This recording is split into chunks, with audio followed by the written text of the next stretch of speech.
Hey y'all, wanted to come on here and share what I've learned about grief this past year. So, the thing about grief is that if you have anything that you're suppressing that's also grief related, especially from your childhood, it's gonna open that up for you. You don't really have a choice. And if you do suppress it, eventually it will come up. It will return. It's just delaying what's bound to happen.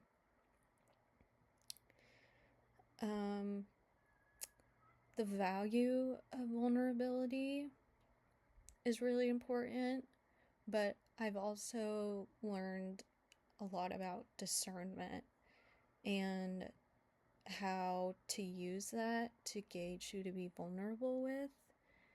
Because as I've become more vulnerable, I've actually become more protective of myself. Sometimes to a detriment a little bit, okay? I'm a Capricorn, rising moon, and Mars. Alright? Not any excuse, but it does line up there.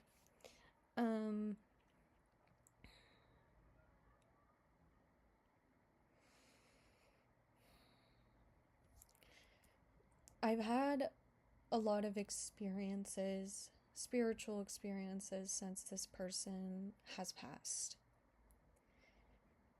It showed up the most in my dreams, and if you've had someone pass and they've been in your dreams, you can probably relate to when you wake up, there's like that split second where your brain doesn't fully remember that they've passed, and then it all hits you that they're gone again. So that's the hard part about them showing up in your dreams. But all the dreams they showed up in ended up being positive, whether they were a part of it or not.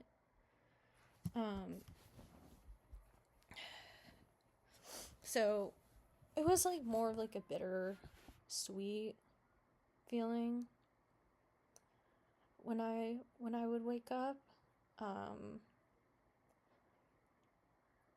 But I had a conversation with someone, and I was like, I can't, like, I don't know, like, if these dreams, like, if it's just my subconscious, like, projecting,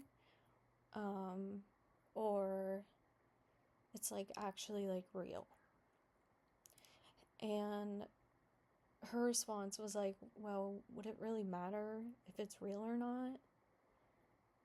And it took me a minute, but I was like, for me, it's like, well, I guess not, because the feelings I get from this, or the emotions I get from this, are positive for the most part. And that's more important to me than whether it's like real. But because of this person's passing, and then a couple months later I got into a car accident, and then that, like, on top of everything I was dealing with, like, finally led me to do EMDR, which is a type of intense somatic therapy. It's in the psychological world, it's considered bottom up processing, so it takes into account the body before the mind. Like, typical talk therapy is a top-down approach where it's mind before the body, but somatic therapy is, like, pretty effective for trauma, because that's EMDR therapy, that's what it's for. But I digress. What was I saying? Oh no. Okay, it'll come back to me. Um, oh yeah, I finally went, and I've had like a couple sessions over the past like year, and definitely the hardest therapy I've ever went through, but it was the right decision, I think, for me, because ultimately, like, I feel like I've had like a lot of emotional blockages before that like weren't letting me like get to the core of myself.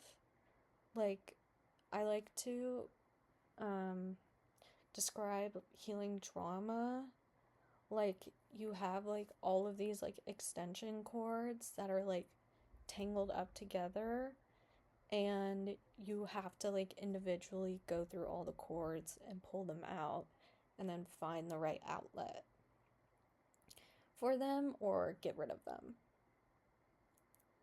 And talk therapy can help you unravel the cords, but then it doesn't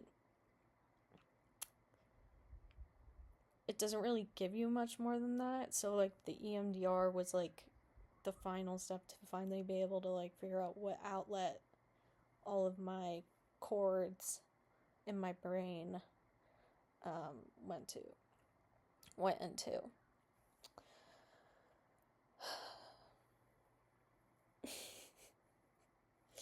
But ultimately, I became more vulnerable with like the people in my life, I think, because I realized like I don't have as much time with people maybe as I would like to. Like, no one likes to think about that, but unfortunately it's a hard truth. Um Hard pill to swallow that we really don't know how much time we have left with the people that we love. Um,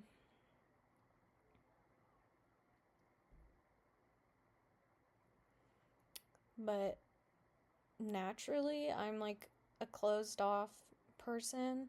And I take a long time to open up anyway, but with the people I trust, since this person's passing, I've decided just to let them in more because I don't know. I realized like a lot of like the shell I put over myself, I'm like, okay, I don't need to do this anymore. This isn't healthy anymore for the environment I'm in. Like, I don't need this type of protection over myself because I'm not in survival mode constantly like I was before. And that it's kind of silly and annoying and like boring that like I'm not letting people in, like like people I see like on TikTok, they're always talking about how like they want to be like mysterious and like closed off and like not oversharing or whatever, and I'm like, well, I'm like on the opposite end of that, I guess. I mean, once people get to know me, I'll yap your ear off if you let me info dump on you, but it's hard to unlearn um or to, I guess, to unlearn what like you think vulnerability should be when you grew up um or you've seen dysfunction and the dysfunction was normal for you. Your view of vulnerability becomes quite skewed and incorrect. Um, so I feel like that's what the past 2 months have really been about, is vulnerability and learning to trust myself. And with more trust comes more intuition and discernment, because like self-trust and discernment, I realize, like have to be at the same level, because you have to trust yourself to be able to weed out what's potentially harmful for you, and then at the same time know that, like, if you do, like, make a wrong decision, or like someone, tries to play you, or make a move that you're not cool with, that you'll get up out of there, you'll leave, that you know that you'll put yourself first. And then okay, I wanted to close this out by saying that, like, when you're going through grief or like depression, we tend to think that, like, what we're feeling is like an original experience, and like no one else has felt as bad as we felt before. Okay, maybe it's just me, but that's how my emotions are for me. They've always been like all encompassing and like turned up to 100. Like, every emotion that I'm feeling gets turned up to 100. But it's not. What I've been through is not an original experience. And if you have an individuality complex, that can kind of hit your ego a little bit, because you thought what you were going through was like very unique to you and no one could understand what you're going through, which can kind of lead to hyper independence. But it's not. And I've taken that now and used it as ammunition to create community. And since going through all this healing, it's really like opened up all of these like new like portals and like pathways to connection that I have not experienced before.